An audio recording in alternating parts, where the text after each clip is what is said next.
오늘 하루 어떠셨나요? 혹시 내 뜻대로 되는 일이 하나도 없어서 세상이 온통 나를 향해 등을 돌린 것만 같아서 깊은 한숨을 쉬진 않으셨나요?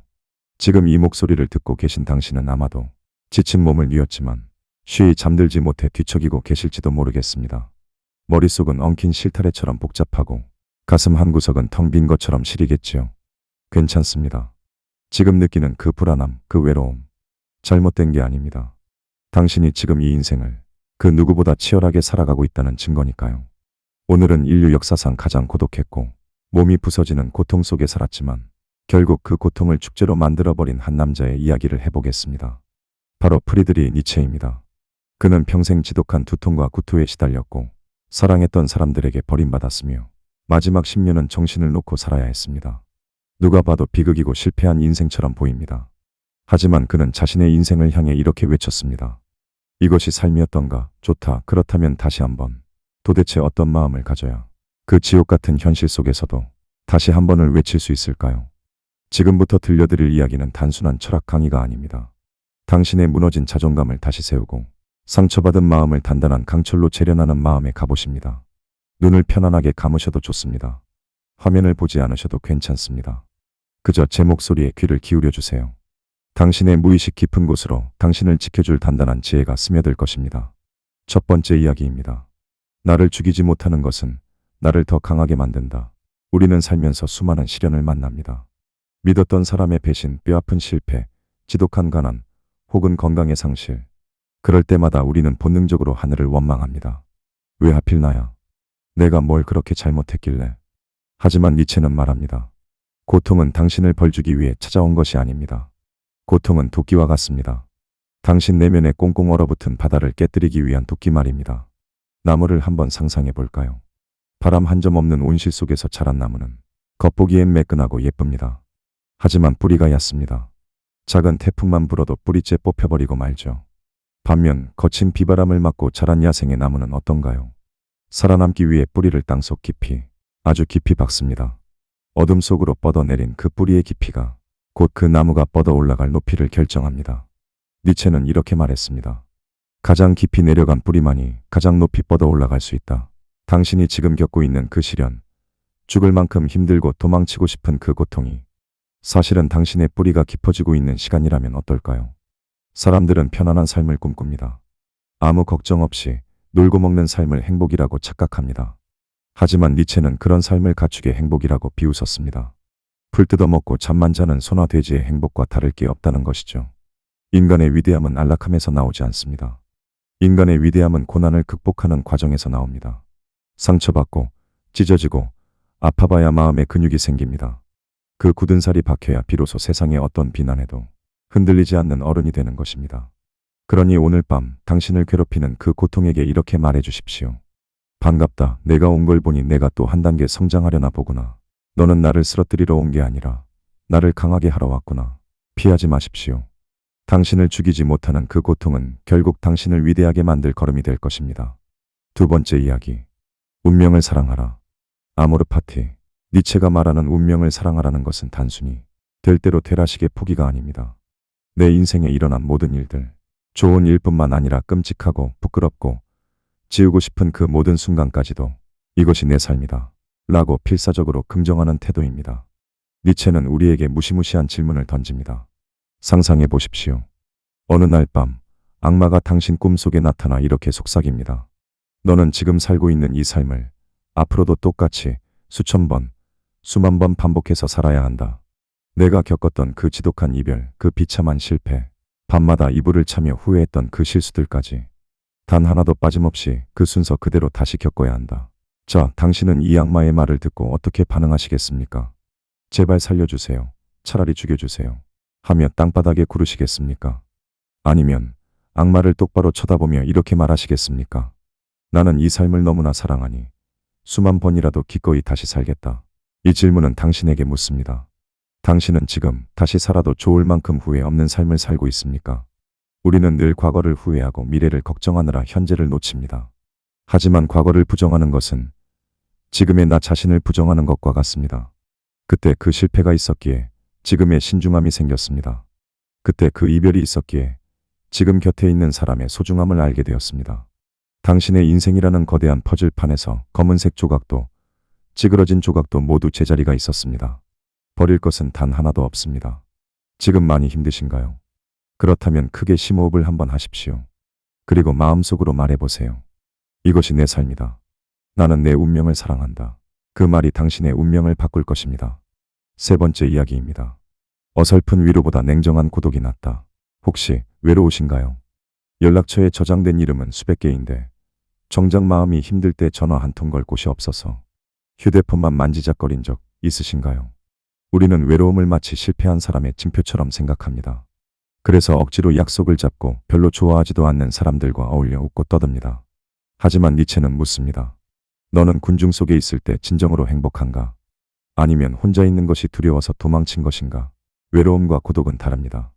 외로움은 혼자 있는 고통이지만 고독은 혼자 있는 즐거움입니다. 우물 안을 들여다본 적이 있나요? 물이 얕으면 바닥에 흙탕물만 보이지만 물이 깊고 고요하면 밤하늘의 별이 비칩니다. 사람도 마찬가지입니다. 시끄러운 사람들 틈에 섞여 있으면 내 마음을 들여다볼 수 없습니다. 오직 철저한 고독 속에서만 우리는 내면의 깊은 우물을 만날 수 있습니다. 니체는 말합니다. 독수리는 결코 떼를 지어 날지 않는다.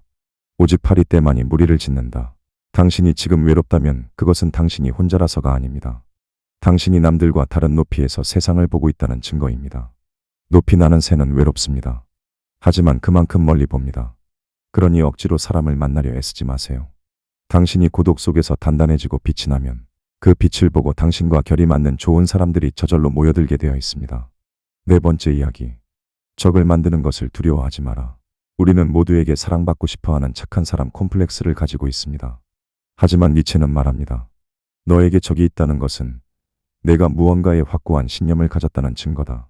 모두에게 사랑받으려 한다는 것은 아무런 색깔이 없다는 뜻입니다. 물에 술 탄 듯, 술에 물 탄 듯 그리 멍덩하게 살면 적은 안 생길지 모릅니다. 하지만 매력도 없습니다. 누구도 그런 사람을 존경하지 않습니다. 역사상 위대했던 인물들을 보세요. 모두 엄청난 비난과 미움을 받았습니다. 당신이 올바른 길을 가고 있다면 질투하는 사람이 생기는 것은 당연한 일입니다. 특히 르상티망, 즉 당신을 질투하고 깎아내리려는 사람들의 말에 상처받지 마십시오. 그들의 비난은 사실 당신에 대한 최고의 칭찬입니다. 당신이 그들보다 앞서가고 있다는 증명서니까요. 개가 짖는다고 사자가 뒤를 돌아보나요? 당신을 괴롭히는 사람들에게 할 수 있는 가장 잔인하고 확실한 복수는 그들보다 훨씬 더 행복하게, 훨씬 더 보란듯이 잘 사는 것입니다. 당신이 웃으면서 성공하는 모습을 보여주는 것. 그것이면 충분합니다. 다섯 번째 이야기.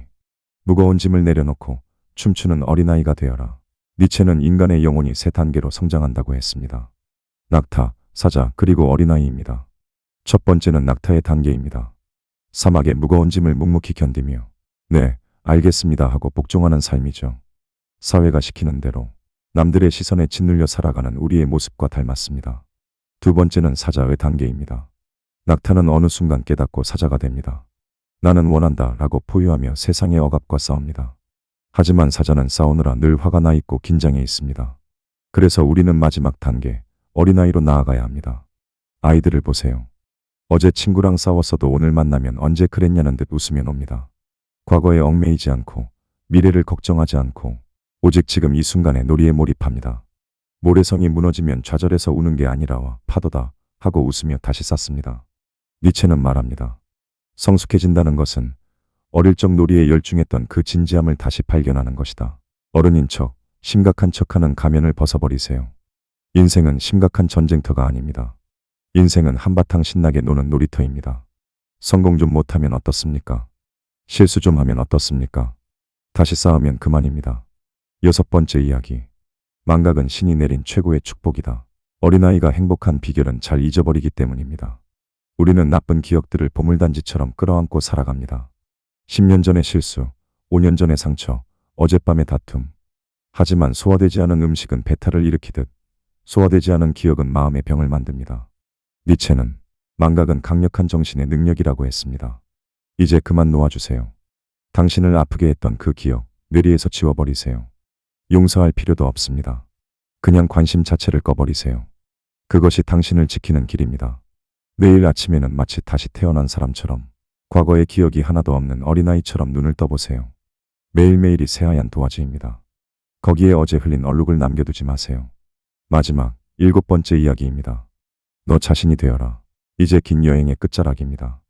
니체는 우리에게 마지막으로 부탁합니다. 남들처럼 되려고 애쓰지 말라고요.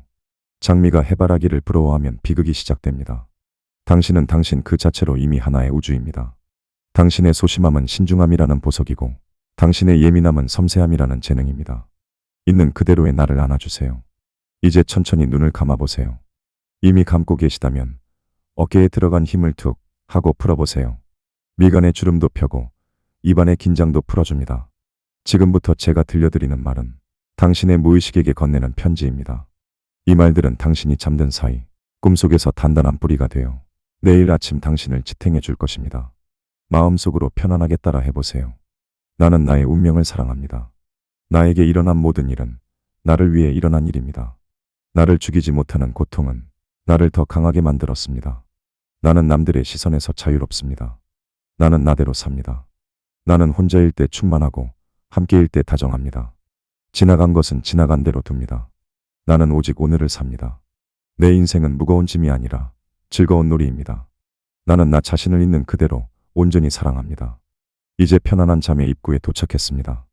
오늘 우리가 나눈 니체의 이야기들이 당신의 지친 하루의 작은 위로가 되었기를 바랍니다. 우리는 살면서 또다시 넘어지고 또다시 상처받을 것입니다. 하지만 두려워하지 마세요. 당신은 이미 고통을 긍지로 바꾸는 법을 알게 되었으니까요. 당신은 생각보다 훨씬 더 강하고 아름다운 사람입니다. 오늘 이 시간이 당신의 마음의 작은 쉼표가 되었다면 구독과 좋아요를 눌러주세요. 당신이 잠든 사이에도 그리고 흔들리는 세상 속에서 길을 잃을 때에도 언제나 이곳에서 변치 않는 지혜의 등불을 켜두고 기다리겠습니다. 오늘도 치열하게 살아내느라 고생 많으셨습니다. 당신의 모든 순간을 응원합니다.